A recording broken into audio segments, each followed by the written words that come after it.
Bonjour à tous, bienvenue sur SVM6. Donc je continue avec ce tutoriel numéro 4 de la série qui consiste à modéliser des assemblages bois ou alors de créer des assemblages pour simplement les personnes qui vont utiliser des imprimantes 3D. Donc cette série est consacrée un peu à la 3D, à l'impression 3D. Et on va voir comment on peut faire avec ce tuto là, ce tuto numéro 4, un assemblage donc à queue droite, c'est ce qu'on voit, ce que vous voyez là. Et également, on va commencer, donc pour ceux qui suivent, on va commencer à voir le système métrique. Donc je vais déjà commencer par là avant de faire l'assemblage. On va travailler sur le système métrique en début de tuto, voir tous les éléments qui permettent d'avoir des dimensions précises, puisque là, évidemment, on n'est plus tellement dans le jeu avec Blender, le jeu s'amuser avec les formes. Il s'agit là de mesurer exactement ce qu'on va faire pour pouvoir l'imprimer. Donc avoir des choses assez précises. Ça passe par le système métrique, et puis voilà. Donc si on regarde par exemple ici, voilà cet assemblage, voilà ce que ça donne. Donc je vous conseille à tous d'utiliser le mode Workbench pour faire des impressions, ceux qui impriment en 3D, c'est faire des mèches en partant du mode Workbench ici, donc que l'on retrouve ici. Voilà, on clique sur cette fenêtre là et on va chercher Workbench ici. Pour ceux qui ne savent pas comment ça fonctionne Workbench, voilà. Donc c'est un mode de rendu, comme on a rendu Blender, rendu cycle, etc. Il vous suffit simplement de taper Workbench, SVM6 ou SVM6 Workbench, et vous allez tomber sur une série de tutos, puisque j'ai fait une playlist pour expliquer tout ça. Et donc vous allez pouvoir travailler, déjà commencer par travailler là-dessus, pour avoir ce type de rendu là qui vous permet d'avoir, on voit donc parfaitement les assemblages. C'est beaucoup mieux qu'avec le rendu cycle. Voilà. Donc je commence par le système métrique. Je vais repartir sur une autre fenêtre. Alors déjà, pour faire ce type d'assemblage, déjà ce qu'on voit ici, je vais me mettre en mode... voilà. C'est qu'en fait là on a des cubes en réalité. Donc on a bien des surfaces qui sont carrées ici. Les faces, ces faces-là sont carrées. Autrement, on aurait donc, je vais vous faire voir, autrement si on avait des rectangles, eh bien voilà le type d'assemblage qu'on aurait. Donc ça n'irait pas.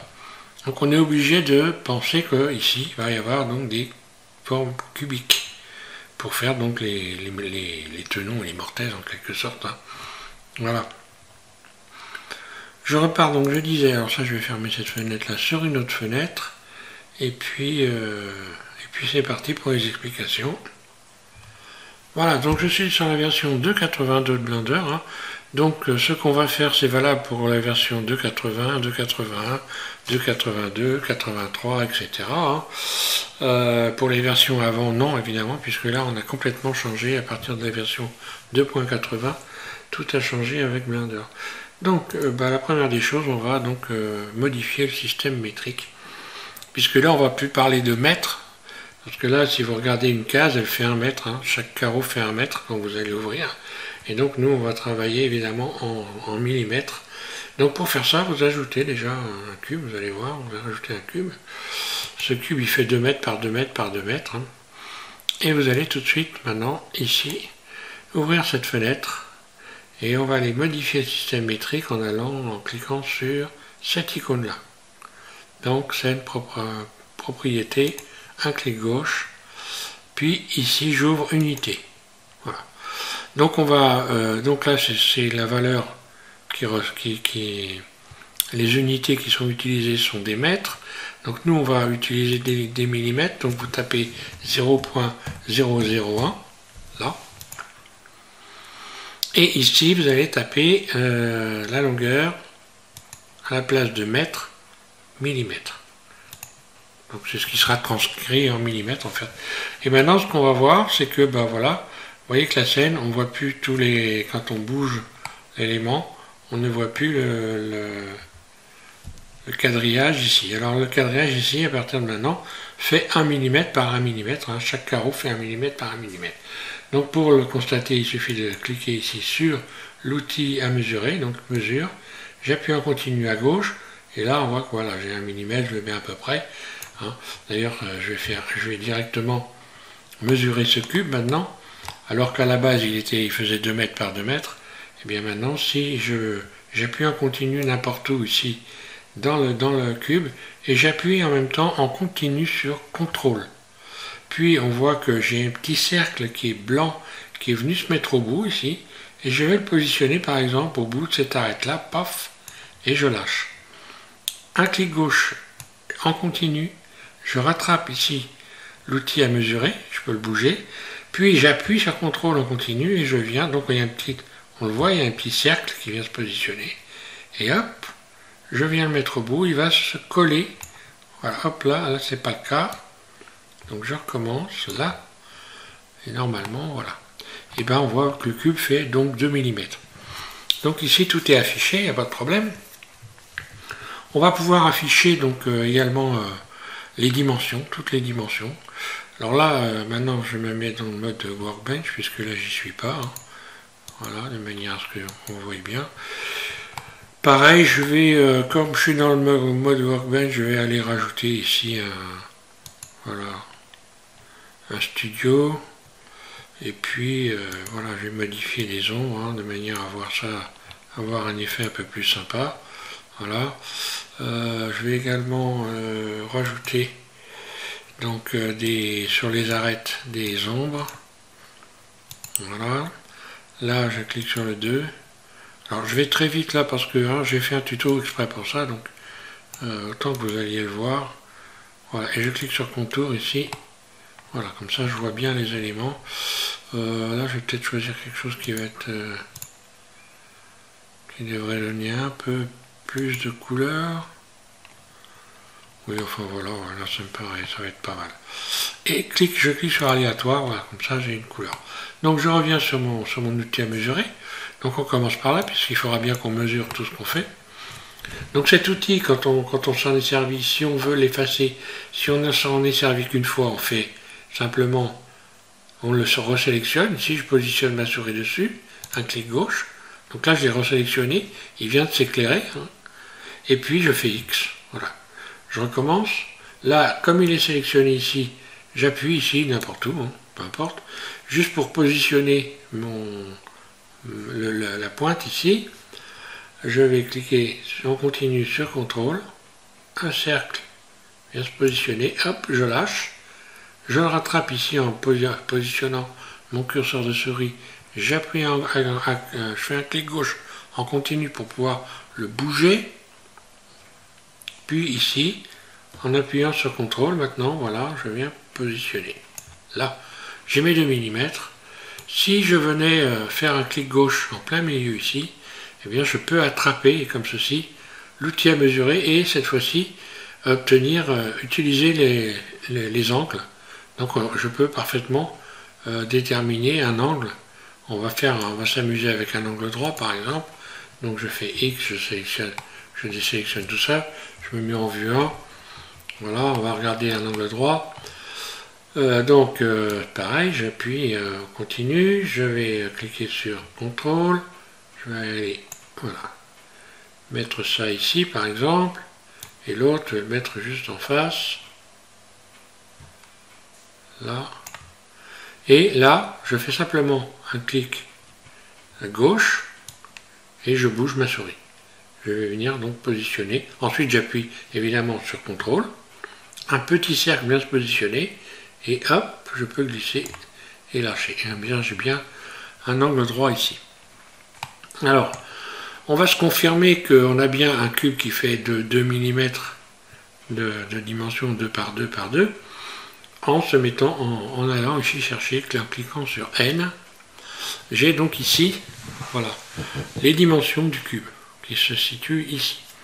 Alors ça, il faut se méfier parce que vous allez voir que si je modifie par exemple une dimension, celle qui sera retenue ici, par exemple sur l'axe Z, ça sera celle qui sera la plus haute. On va aller faire cette modification, j'attrape ici, par exemple ces 3 arêtes que j'abaisse. Je vais faire donc G, Z, voilà, je les abaisse, et je retourne ici, et je vois toujours que la valeur sur l'axe Z de mon cube est de 2 mm. Mais simplement parce que c'est la valeur la plus haute qui a été retenue ici. Donc l'élément qui est le plus haut. Si je fais ça, un clic gauche, eh bien voilà, là ça a été modifié. Voilà. Donc ça, faut se méfier à ça. Hein. Donc c'est une valeur, c'est la valeur du cube sur les 4 faces. Hein. CTRL Z, je reviens en arrière. Là, CTRL Z, ok. Donc mon mètre, je vais pouvoir le retirer. Hein. Voilà, il est retiré. Alors pour le retirer, c'est très simple. On a vu qu'on faisait X. Hein. Donc je vais recommencer là. Je positionne ici, CTRL. Puis un clic gauche, j'attrape ici, je repositionne là. Voilà. Donc pour le supprimer, je fais X, simplement, on a sélectionné. Et si je suis dans le mode objet, je vais passer dans le mode objet, donc je clique sur Tab. Et là, elle a disparu. Donc pour retrouver mon outil de dimension, je reclique ici, et voilà. Et donc ça vient donc réinstaller l'outil à mesurer. Voilà. Donc si je fais si je recommence ici par exemple, que je déplace ça ici, voilà, je retourne dans le mode objet, et là, ça a bien conservé, dans le mode edit, pardon, et là ça a bien conservé la dimension, là. Donc là, comme je n'ai pas appuyé sur CTRL, ça ne va pas chercher une arête. Pour que ça aille chercher une arête, je l'attrape par la queue, et je la montre pas à ces messieurs, et voilà. Je viens à positionner là. Donc, voilà pour cet outil. Donc cet outil, on voit qu'il va être important pour la suite, puisqu'il va falloir mesurer les éléments. Donc pour pouvoir mesurer les éléments, on va avoir également un autre outil que l'on va retrouver ici, et qui va nous servir à donc voir les dimensions directement, les longueurs des arêtes. On clique ici sur longueur d'arête et on voit apparaître les éléments ici. Si je sélectionne une arête, par exemple celle-là, je me mets en mode arête évidemment. Oui, en mode arête, pardon. Et voilà, donc là à chaque fois que je fais quelque chose comme ceci, j'ai sa dimension. Si je modifie une dimension, ici, on voit que voilà. Donc là, on voit très bien qu'on va pouvoir créer se servir de ça pour modifier les dimensions. Je vais donc retirer mon outil à mesurer, je le sélectionne, puis X, je le supprime. Donc je disais, on voit donc maintenant les dimensions. Donc je vais par exemple ici prendre, mon cube fait 2 mm, et je vais me mettre en vue 1. Voilà, en vue 1, et je vais attraper cette face-là. On va dire que je veux donc faire une extension de 2 mm, par exemple. Donc là, je pourrais prendre l'aimant, hein, ce ne serait pas une bonne façon de voir les choses. Je vais carrément tout modifier le cube, par exemple. Voilà, mon cube, je sélectionne tout. Voilà, et je fais une surface, je modifie. Voilà. Donc là, on a 1,61 mm, et on va imaginer, par exemple, que là, moi, je vais faire des cubes qui fassent donc 1,61 cm. Donc, je vais faire Extrude. J'appuie en continu sur Shift et je déplie. Et donc là, quand je vais arriver, on voit la dimension en bas, hein, 1,61. Je vais doucement jusqu'à temps que j'arrive à 1,61. Je déplace et voilà. Et là, donc, j'ai un nouveau cube qui fait 1,61 mm. Voilà, ok. Donc là forcément, si j'en voulais plusieurs, eh bien je réitérerai l'opération en faisant Shift R. Donc là ça peut pas marcher évidemment puisque là, je CTRL Z, je reviens en arrière. Je vais recommencer tout à 0. Bah tiens, si je vais rattraper cette face là. D'ailleurs à propos de face, je vais rajouter également les centres. Bah oui, j'y sont, c'est bon. Je me mets en mode face, voilà, 3, je clique sur le 3 de mon pavé, des chiffres, sur les chiffres qui sont au-dessus des lettres. Hein, voilà. Sur le 1, le 2 et le 3, vous avez donc les vertices, les arêtes et les faces. Alors, je vais en refaire un qui fait 1,61 mm. extrude, j'appuie sur Shift pour aller au ralenti et je déplie. 1,61 jusqu'à temps, j'y vais tout doucement. Hop là.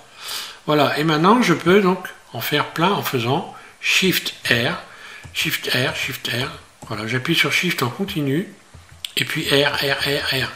Donc là, comme ça, j'arrive à faire un tas de cubes, puisque le fait de faire Shift R, ça réitère ce que je viens de faire. Donc voilà. Si j'avais fait, par exemple, si j'avais fait donc extrude, puis on va dire GX,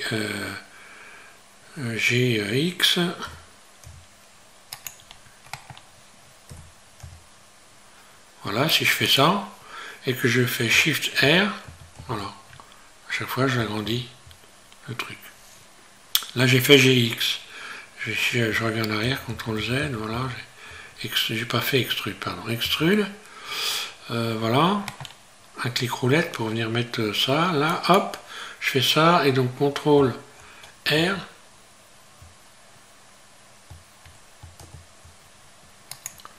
je reviens en arrière, tiens, pourquoi ça m'a pas extrudé ça, je reviens là,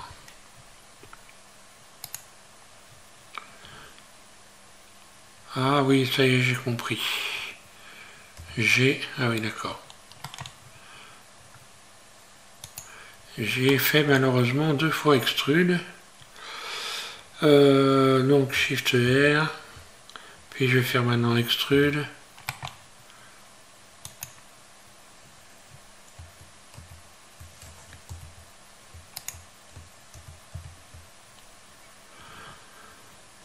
Extrude, un clic gauche. Ah, il faut que je... Oui, ça y est, j'ai compris ce que j'ai fait. Donc je recommence, désolé.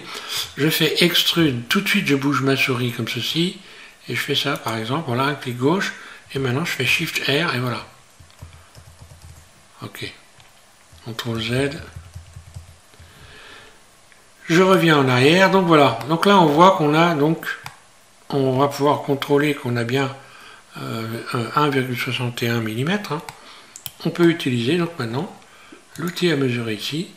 Donc par exemple sur ce cube, j'appuie par exemple ici en continu à gauche, puis sur CTRL, je viens positionner sur le vertice qui est là, je rattrape ici cette ici, puis CTRL,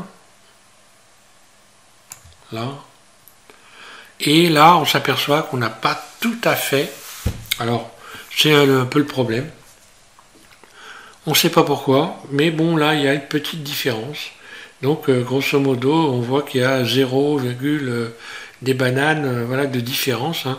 Parce que là, après la virgule, il y a plusieurs chiffres. Alors pourquoi?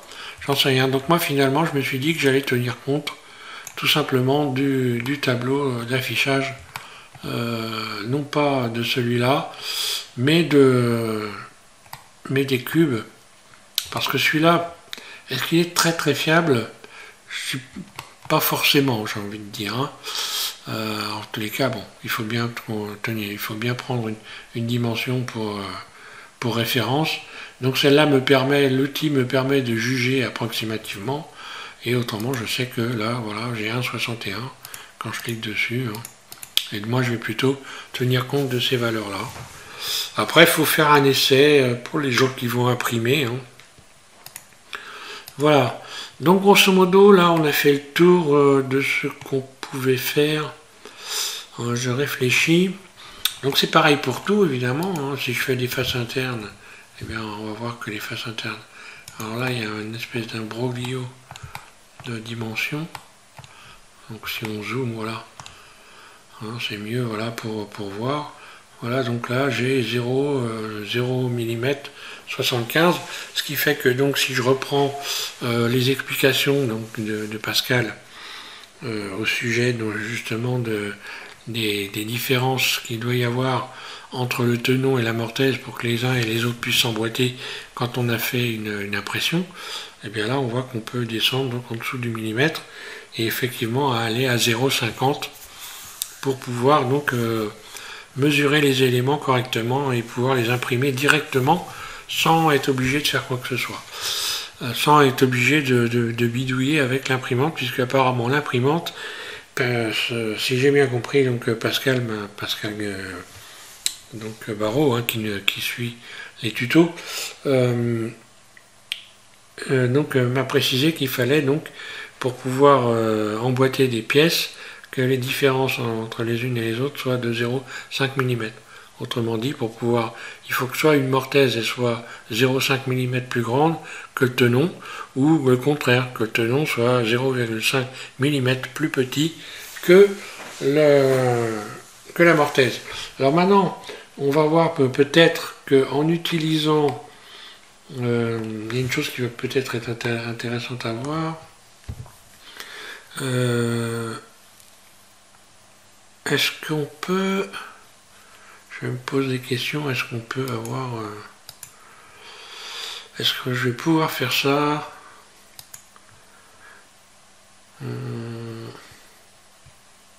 en utilisant donc des gabarits de découpe, hein, puisque c'est ce que j'ai fait pour les autres, pour les prochains tutos. Je vais essayer de mesurer correctement les écarts. Hein. Bon, déjà pour commencer, on a une base là pour mesurer correctement les choses. Ensuite, pour ceux qui prennent ce tuto, qui n'ont pas regardé les autres, hein, évidemment, il faut commencer par le tuto numéro 1 pour comprendre ce que je suis en train de dire. Hein, parce qu'autrement, vous risquez de rien comprendre. Hein, c'est tout simple. Donc, on va voir avec ce tuto maintenant comment j'ai fait pour faire l'assemblage à tenon. L'assemblage à tenon droit. Je repars donc sur une autre fenêtre. Ouais, je vais repartir sur une autre fenêtre. Non, finalement, je vais rester sur cette fenêtre, puisque là, je vais toujours retourner en mode edit. Donc, comme ça, on va voir ce qui va se passer. Lorsque je vais rajouter un cube, donc je supprime tout ça. Pareil, ici, je vais cliquer ici pour le sélectionner. Puis X. Voilà, comme ça, j'ai tout effacé. Il n'y a plus rien. OK. Et donc là, je vais rajouter un cube. Je vais repartir d'un cube. Voilà. Donc j'ai toujours mon cube qui fait 2 mm. Hein. Et je vais le modifier. Comme ça, voilà, on va pas dire... on va choisir une dimension quelconque. Donc surface. Donc là, je vais cliquer sur N, forcément, pour pouvoir apprécier donc les dimensions de l'élément, hein, ici. Donc si je fais une surface, si je modifie la surface, on voit en regardant ici la dimension, les dimensions du cube, on les voit. Donc là je suis à 1 mm 35. Alors on va dire qu'on a des surfaces qui vont, parce que là ça fait très petit, allez, on va dire on va faire des plaques qui font par exemple 3 mm par exemple, pourquoi pas.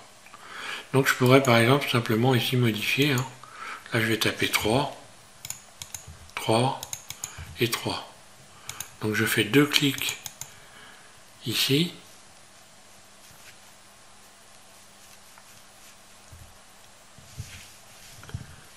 Je reviens en arrière. Je clique ici, si je veux modifier la valeur. Si je veux faire 4, je clique 4. Voilà. Un clic gauche, 3.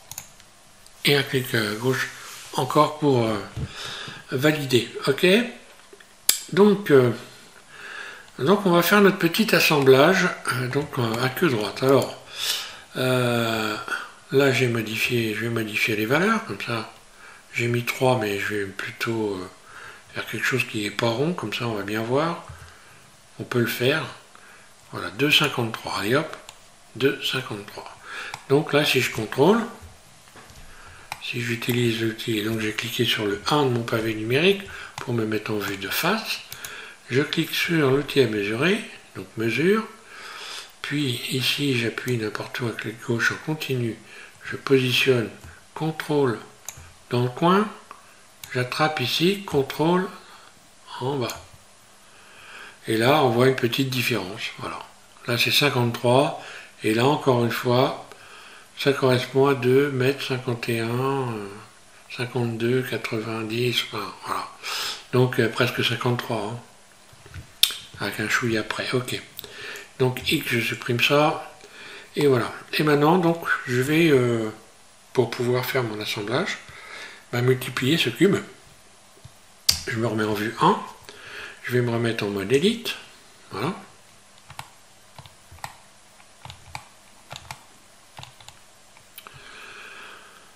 Alors, les dimensions de mon cube, là, sont pas bonnes. Tiens, une bonne chose... Alors, pourquoi est-ce qu'elles sont pas bonnes?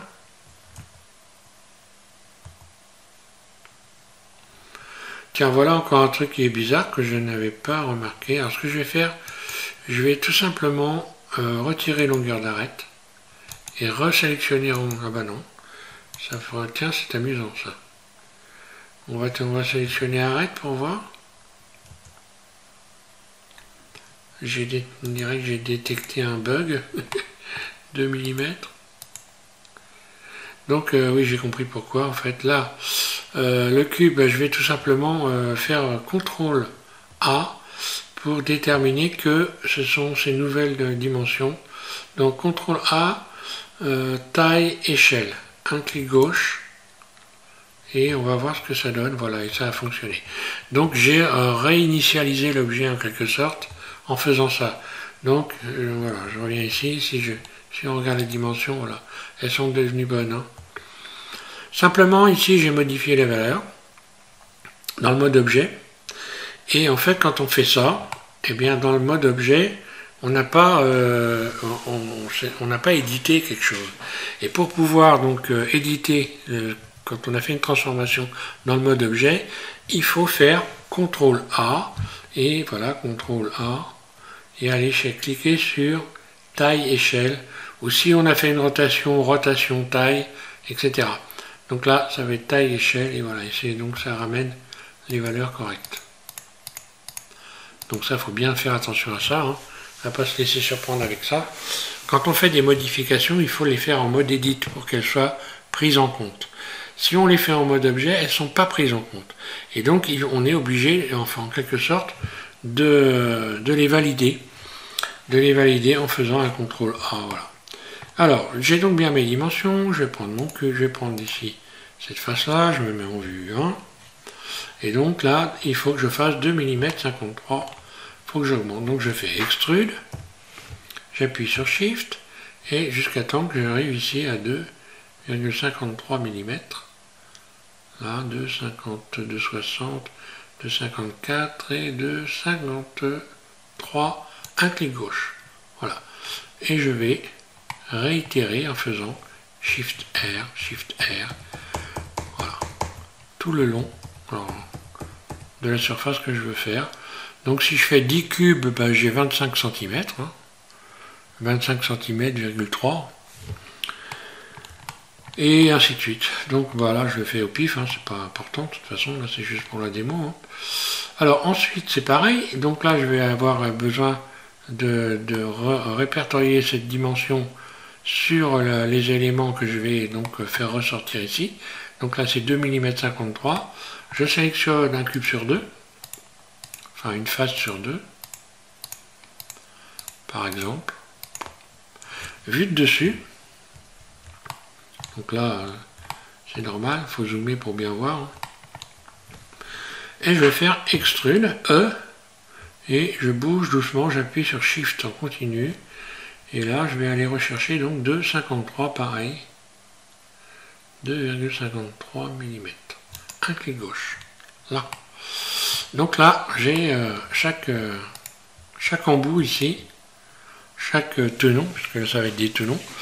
Grâce à ces tenons-là, on va faire des mortaises dans une autre surface. Alors là, bon ben voilà, on va simuler une surface ici, je vais agrandir. Hein.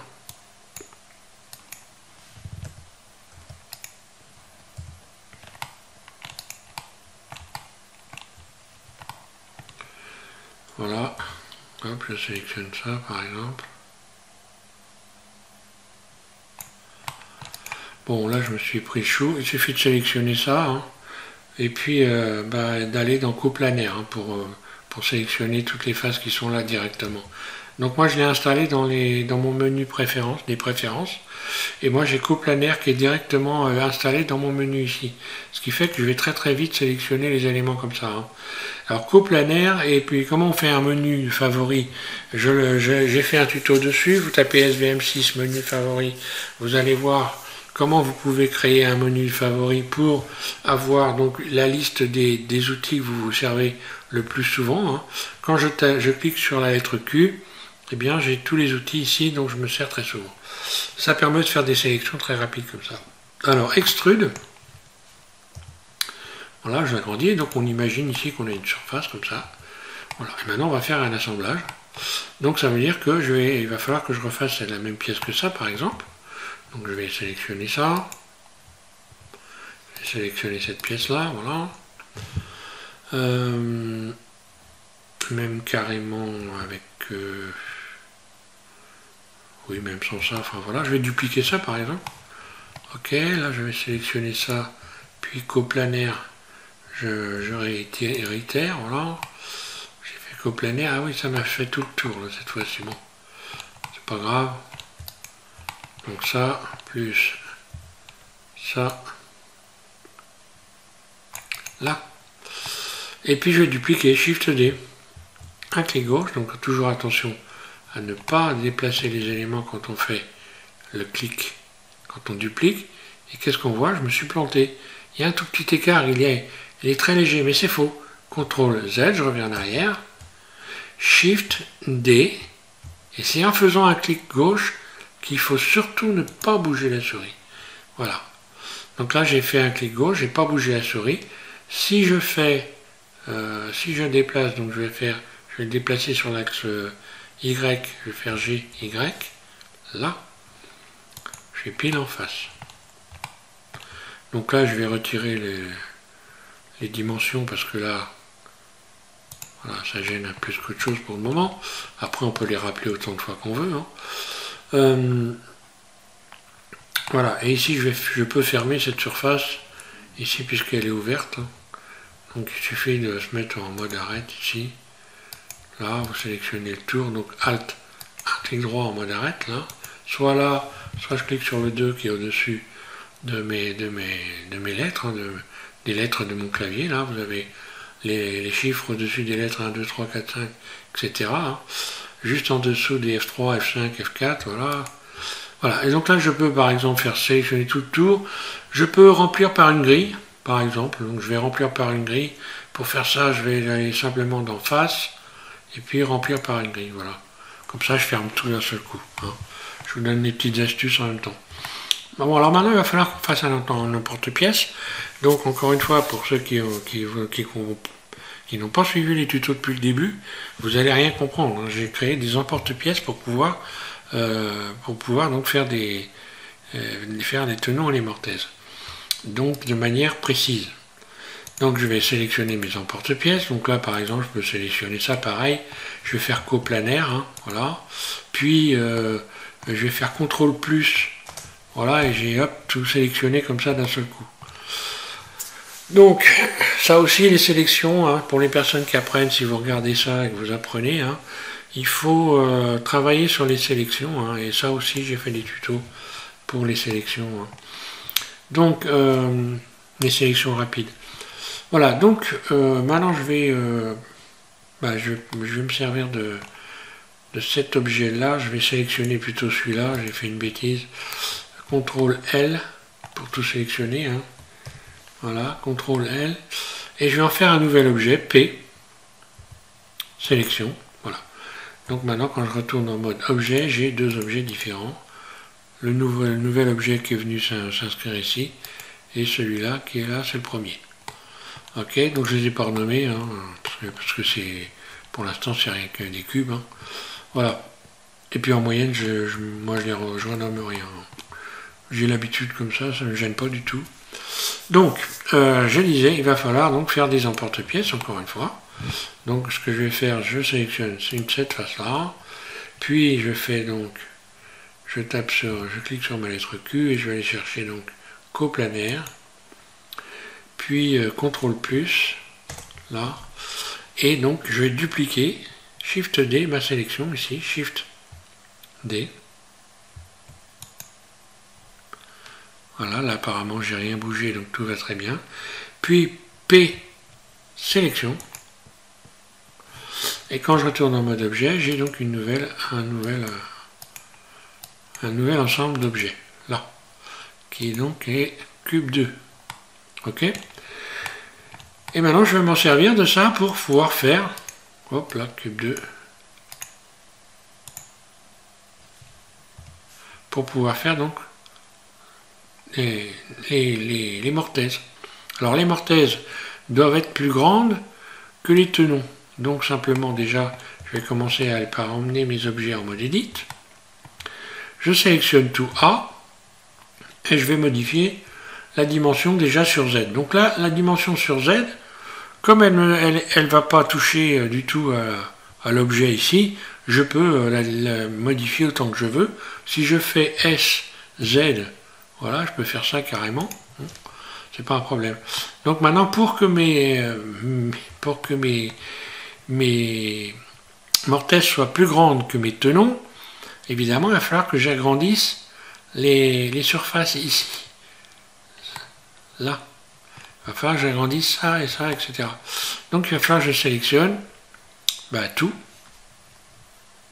Je sélectionne tout. Ah. Et là, je vais modifier par contre de manière indépendante. Donc chaque élément par élément, les dimensions sur l'axe X. Donc ici, pour faire ça, je vais aller sélectionner ici. Je vais cliquer sur cette icône là, et je vais mettre origine individuelle. C'est-à-dire que chaque élément là va être modifié indépendamment, vont être modifiés indépendamment les uns des autres. Et là, je vais faire une surface sur X. Je vais agrandir de manière à ne plus voir là les espèces de marques qu'on voit qui sont en fait des chevauchements de surface. Donc je vais faire SX et j'agrandis. Voilà. Puisque c'est mon emporte-pièce. Donc pour l'instant, on n'a pas des dimensions précises. Je recommence. SX. J'appuie sur Shift en continu. Là, j'ai agrandi légèrement. On va le voir ici. Je vais revenir en arrière. CTRL Z. SX. Voilà. On voit que j'ai agrandi sur les côtés. Donc après, on verra qu'il faut trouver le moyen que ça fasse 0,5 mm, simplement. Une fois que j'ai fait ça, donc là, je sais que je vais avoir des tenons qui vont être plus grands. C'est pareil, la profondeur, je vais la modifier. Donc là, hop, coplanaire. Je sélectionne ça. Oui, la profondeur, forcément. Ok, donc coplanaire, ok. Là, c'est pareil. Je vais me mettre en mode dessus et je vais déplacer légèrement. Donc là, je sais que ça fait 1 mm un carreau. Donc déjà, donc là, voilà, un carreau, ça fait 1 mm. Donc il va falloir que je déplace ça vraiment très très peu. Allez, je vais faire donc G, Y. Voilà, je décolle un petit peu. On verra les dimensions après, puisque de toute façon, il va falloir refaire le truc avec les dimensions précises. Mais bon, là, on n'est pas loin de ce qui doit passer normalement. Ok, donc bon, maintenant, je vais pouvoir faire mes pièces. Je vais pouvoir faire la découpe ici. J'aurais pu fermer également les faces derrière. D'ailleurs, c'est ce que je vais faire. Donc, j'appuie sur la barre slash de mon pavé numérique. Et puis, je vais fermer ici.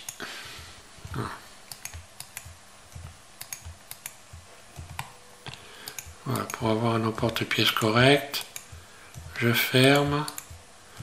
Je vais également... Ça aussi, il faut faire attention aux origines. Parce que ça peut créer des problèmes. Donc là on voit que l'origine de mon bon emporte-pièce se situe évidemment à partir du cube 1. Donc ce que je vais faire, je vais carrément ici tout simplement aller dans Objet, définir origine, vers Géométrie. La géométrie est venue se positionner ici en plein milieu, là. Voilà. Ça peut créer des problèmes, donc il faut faire attention à ça aussi. D'ailleurs, je vais en profiter pour recréer les géométries de tous les objets. J'appuie sur la barre slash de mon pavé numérique.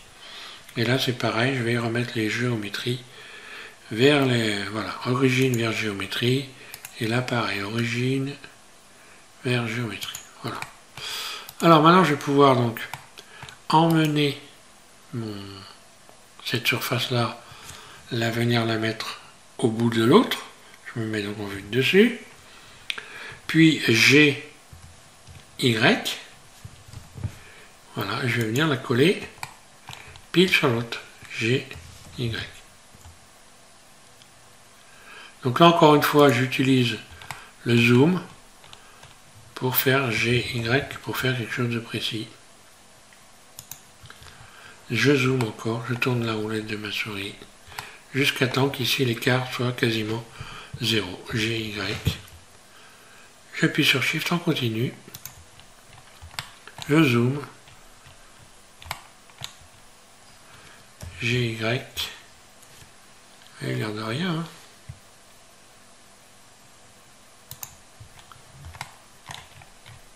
Et ben là, j'arrive au bout. Donc G, Y. Et là, côté... voilà, je laisse juste un tout petit jour. Voilà, les pièces ne se touchent pas. Et là, je peux être sûr que je suis précis, il n'y a pas de problème. Maintenant, je n'ai plus qu'à tout simplement utiliser mon outil à découper, Boule Tool. Donc je vais sur, voilà, ici, non, sur Éditer, pardon. Là, j'ai Boule Tool.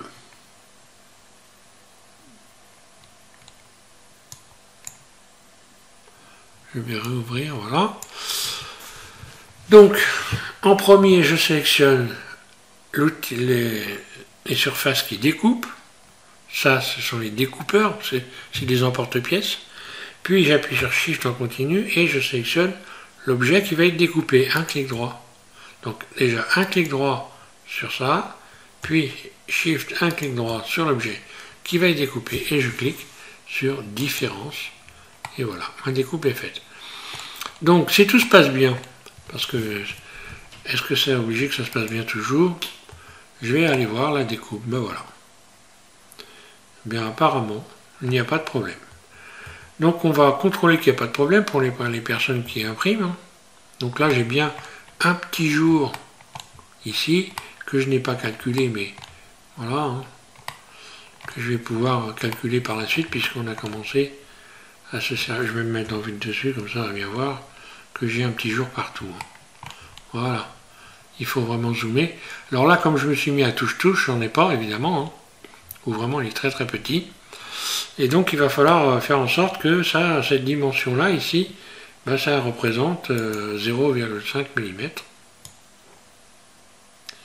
Donc, on voit que, ouais, là, je suis à 0,05. J'avais encore de la marge. Hein. Voilà. Donc bon, tout ça, je vais travailler dessus pour les prochains tutos, de manière à ce que ça soit nickel. Déjà, il faut s'entraîner à faire ça correctement et à contrôler si, voilà, si ici c'est bien un imprimable. Donc, il faut avoir ici, pour pouvoir contrôler si l'objet est imprimable, il faut donc avoir sélectionné 3D Print dans les add-ons Blender. Hein. Dans les add-ons Blender, on a 3D Print. Lorsqu'on tape ici 3D Print, normalement on devrait l'avoir, ou tout simplement Print, P-R-I-N-T, voilà. 3D Print Toolbox, il faut cocher ça, hein. Ok, et à partir de là, vous avez votre outil pour contrôler ici 3D Print. Donc, au dire, alors c'est pas l'outil parfait, hein. D'après, donc, j'en ai discuté avec Willy, qui est un abonné, hein, donc, avec qui j'ai déjà eu des commentaires sur cet outil-là. Il y a des outils de contrôle qui sont meilleurs que celui-là, mais bon. Apparemment, donc, pour ceux qui auraient éventuellement fait la coque de téléphone que j'ai proposée pour la modélisation, donc j'ai eu la confirmation que cette coque était bien imprimable et qu'elle avait bien été imprimée par quelqu'un. Hein. Donc, je vais contrôler. Donc pour contrôler, je sélectionne l'objet. Je vais me mettre en mode edit, par exemple, je sélectionne tout. Et je vais faire, j'aurais pu me rester en mode objet, hein, je vais faire tout vérifier. Et là, voilà ce qui se passe. Là, j'ai des faces qui ne sont pas plates. Et ça, donc, ça, c'est normal. Donc, j'ai juste un petit problème là. Alors, je vais cliquer sur nettoyer. Voilà. Et là, apparemment, c'est distordu. Voilà. Bon, je clique sur distordu. Voilà. Je refais un contrôle. Et voilà. Tout est OK. Je vais faire, par la même occasion, le contrôle des doublons, hein, parce qu'il ne faut pas qu'il y ait de doublons. Donc pour ça, voilà, moi c'est coplanaire, pas coplanaire, by distance. Il faut cliquer sur by distance. Alors moi je l'ai mis dans mon menu des préférences. Autrement, by distance, vous allez retrouver, faut que je me rappelle où c'est que c'est d'ailleurs. Ça doit être dans. À force, je m'en sers plus, donc voilà. Alors.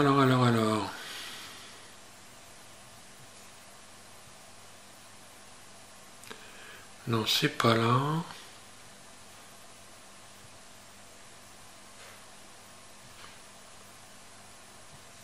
Ah, je vais chercher ça. C'est dans Vertex. Voilà, fusionner les vertices. Alors soit vous faites Alt M si vous ne voulez pas faire de menu préférence. Hein. C'est ici by distance. Ou alors vous faites Alt M. Voilà, Alt M. Ça ouvre le menu. Je clique sur by distance. Et je regarde ici, j'ai pas de doublon. Voilà. Ensuite, je vais faire la même chose pour cette pièce-là, parce qu'il faut qu'elle soit imprimable pareil. Donc, OK, je vais faire tout vérifier, en mode objet par exemple. Hein. Donc, maintenant, si je sélectionne tout, je vais tout vérifier. Là, normalement, c'est bon. Donc, celle-là, elle a zéro problème. C'est un peu logique, hein, d'ailleurs, parce que j'ai rien transformé, en quelque sorte.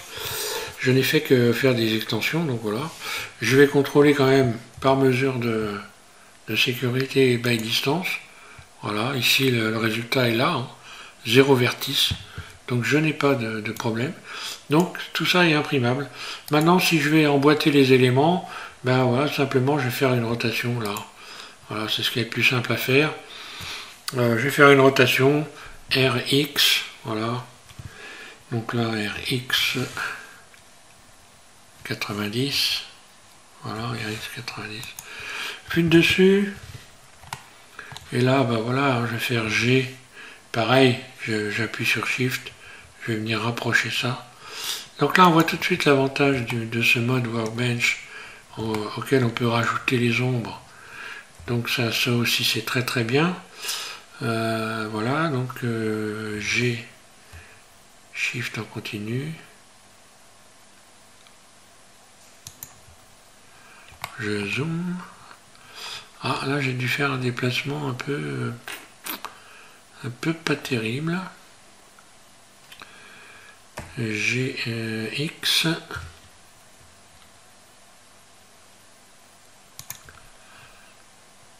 Je vais repositionner ça. Alors GY. Je vais déplacer sans faire exprès. Voilà. Là on les voit les écarts. Hein.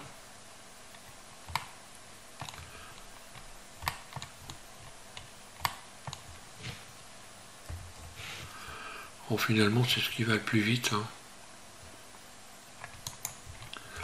Voilà, pas besoin de se casser la tête. Hein. Je zoome. GY. Voilà, jusqu'à temps que ça soit bien resserré. Et GY.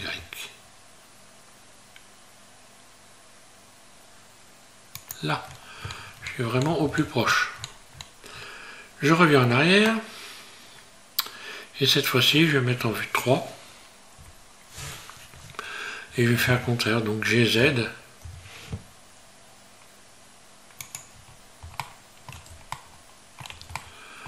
Voilà, et comme je vois à travers, ben c'est facile de se me positionner. Hein. GZ. Et voilà, je pourrais zoomer, me mettre en mode transparent. Hein. Voilà, on le voit là. GZ.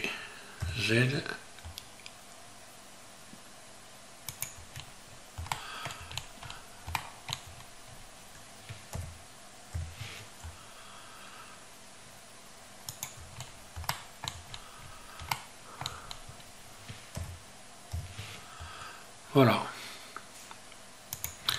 Et là, je suis parfaitement aligné.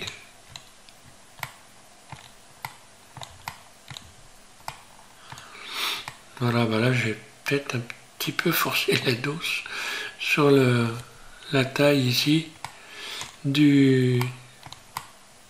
Alors, il y a un truc qui est simple à faire. Hein. Je retourne donc ici en mode Edit. Je vais sélectionner ces faces-là. Là. Coplanaire. Mais bon, il y a un écart. Ça aussi, c'est important. Donc voilà. Je vais sélectionner coplanaire. Voilà, donc j'ai sélectionné tout ça. Puis je vais désélectionner ça, ça va aller beaucoup plus vite.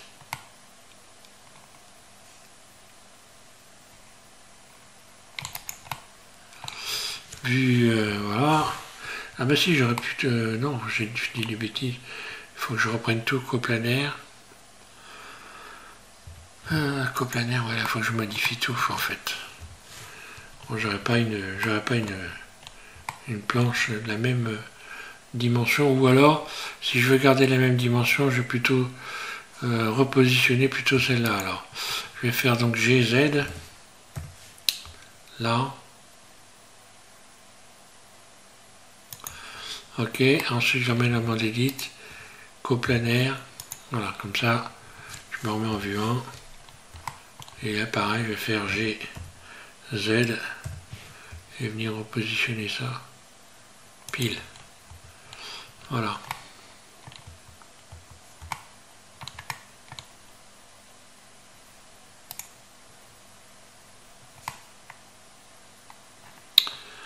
Voilà pour cet assemblage et donc ce système métrique. Hein.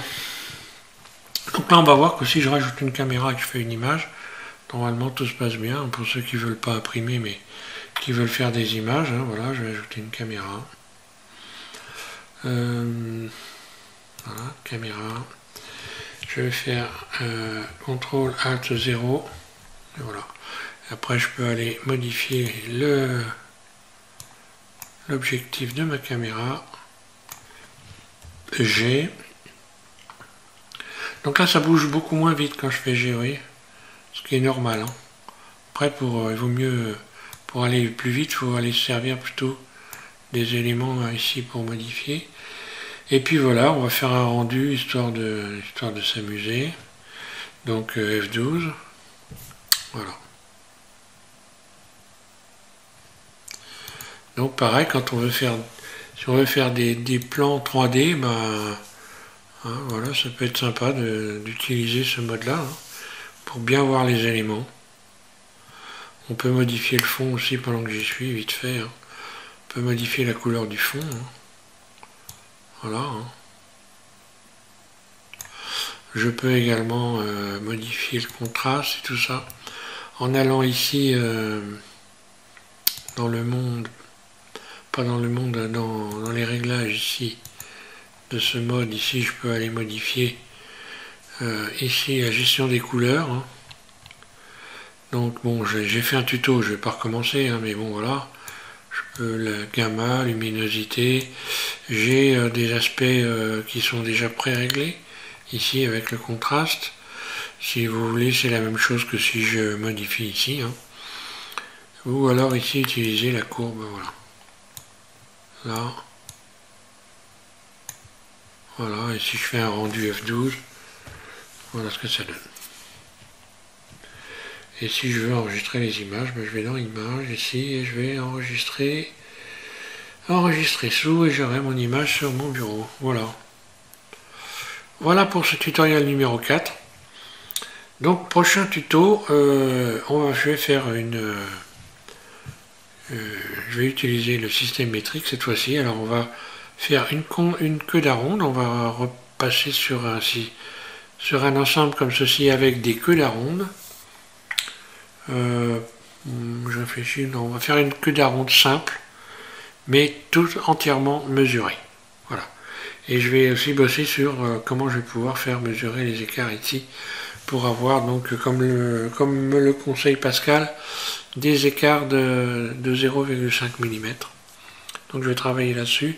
Et puis après, la série sera terminée puisque vous aurez tous les éléments pour pouvoir réaliser vos objets vous-même sans problème et de manière précise. Voilà. Merci à tous et puis voilà, amusez-vous, entraînez-vous avec le système métrique. Que vous imprimiez ou pas, d'ailleurs, ça peut toujours être intéressant parce que ça peut être intéressant de faire des objets de manière précise. D'ailleurs, le tout dernier tuto que je vais faire, finalement, j'ai décidé de faire une chaise avec tous ces assemblages. Donc une chaise qui sera imprimable, que ceux qui l'auront imprimée pourront emboîter les éléments et les coller. Et voilà, parce qu'une chaise, pourquoi? Parce que c'est un objet simple finalement. J'aurais pu faire une commode, mais bon, c'est quand même beaucoup plus compliqué. Donc là, je vais plutôt choisir un objet simple, à imprimer en plusieurs pièces. Et puis également, on fera une chaise à imprimer en une seule pièce. Voilà, comme ça, on aura fait 2 objets pour l'impression et j'aurai donc un peu bossé sur l'impression 3D avec Blender. Voilà, merci à tous de suivre SBM6. Et donc, rendez-vous au prochain tuto. Merci.